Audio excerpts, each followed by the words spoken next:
Ubisoft is a 26-year-old company now, and we're developing games in different countries around the world. We decided to open a studio here in Toronto, and we officially opened in 2010. We started with very, very high ambitions right from the get-go. And we decided to take the Splinter Cell franchise and to build the studio around it.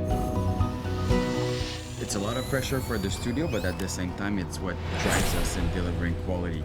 The first thing we really wanted to do is we brought guys, veterans from the brand, to come here and to work on laying out the foundation.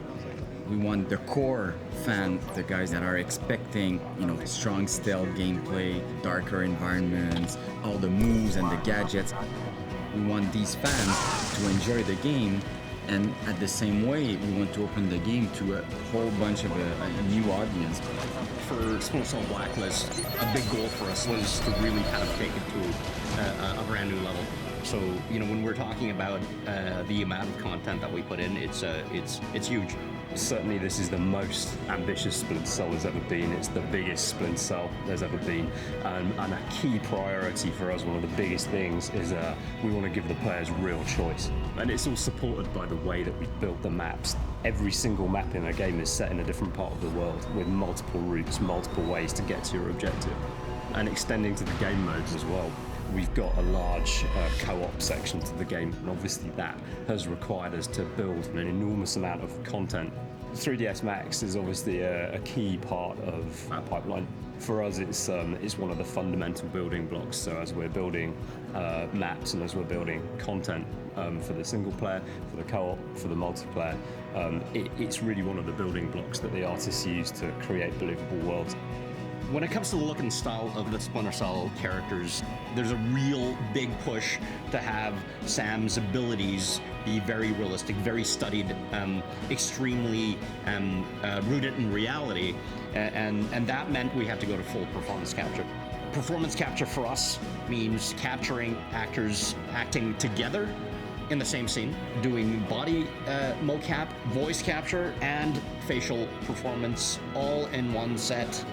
And so we capture an enormous amount of raw data, of raw performance of our actors. And MotionBuilder helps us clean it up, and it helps us actually turn that data into something that looks impressive and polished.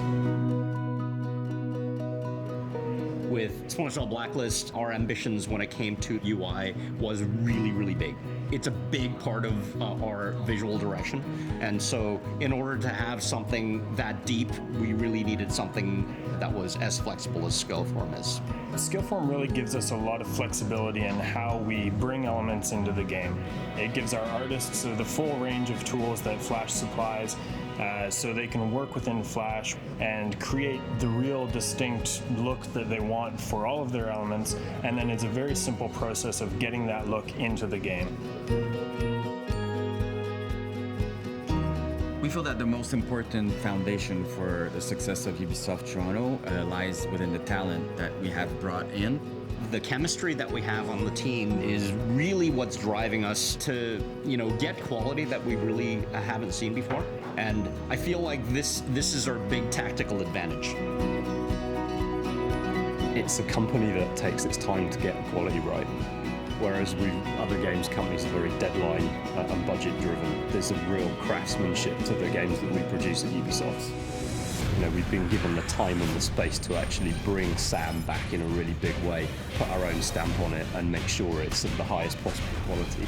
And hopefully we've achieved that, and we'll be able to show that.